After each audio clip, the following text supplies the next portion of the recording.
அன்பான உறவுகளே, police station SP பட்டினம் police station பக்கத்தில் இந்த கோயிலுக்கு பக்கத்தில் ஒரு இளம் கண்டு ஒன்று அடிபட்டு கிடக்குது. வாகனம் ஓட்டி யாரோ ஒருத்தர் இடிச்சிட்டு போயிருக்காரு. உயிருக்கு போராடிய நிலைமையில் இருக்குது இப்போ இந்த மாடு, இந்த கண்டு. அதாவது வாகன ஓட்டிகளுடைய கவனத்துக்கு தான் இதை நான் சொல்கிறேன்.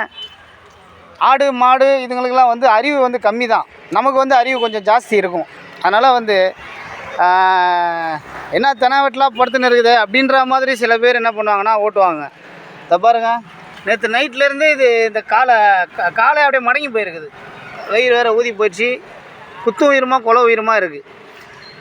நம்மளுடைய கவனக்குறைவுனாலையும் நம்மளுடைய அஜாக்கிரத்தினாலையும் இந்த மாதிரியான ஒரு உயிர்களை நம்ம அடித்து போட்டு போயிடணும். அதாவது தப்பாக சொல்லலை, சில பேரை தான் சொல்கிறேன், எல்லாரையும் சொல்லலை, சில பேரை சொல்கிறேன். என்ன அவ்வளோ தெனாவெட்டலாம் பார்த்துன்னுக்கிறியா நீ அப்படின்ற மாதிரி போவோம். ஏன்னா அதுக்கு அறிவு அவ்வளோதான், அதுக்கு தெரியாது. நம்ம எவ்வளோ வேகமாக வந்தாலும் ஒரு 2 நிமிஷம் 5 நிமிஷம் நின்று அதை துரத்தி விட்டு கூட நம்ம போகலாம். அதனால் வாகன ஓட்டிகள் கொஞ்சம் கவனமாக இருங்க, அவ்வளோதான்.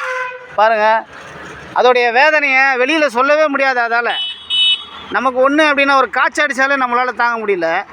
அது எவ்வளோ வேதனையில் இருக்கும் அப்படின்றத பாருங்கள். யார் இடித்ததுன்னு தெரியல. நேற்று நைட்டு நடந்திருக்கு.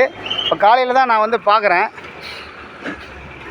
பார்த்துக்குங்க வாகன ஓட்டிகளே, கொஞ்சம் கவனமாக வாகனத்தை ஓட்டிகிட்டு போங்க. ஆடு மாடு இதெல்லாம் குறுக்க வரதான் செய்யும். நாம் தான் ஒரு 5 நிமிஷம் நின்று ஸ்லோ பண்ணி போகிறதுனால ஒன்றும் குறைஞ்சிட போகிறதில்ல. எவ்வளோ அவசரத்தில் போனாலும் கொஞ்சம் கவனமாக போங்க, பார்த்து போங்க. அதுவும் ஒரு உயிர் தான், மனித உயிரும் உயிர் தான், விலங்குகளுடைய உயிரும் உயிர் தான். அதனால் கொஞ்சம் கவனமாக போங்க. இது ஒரு ரிக்வெஸ்ட்டாக நினச்சிக்கங்க வாகன ஓட்டிகளை. லைட்டாக தலையை தூக்குங்க.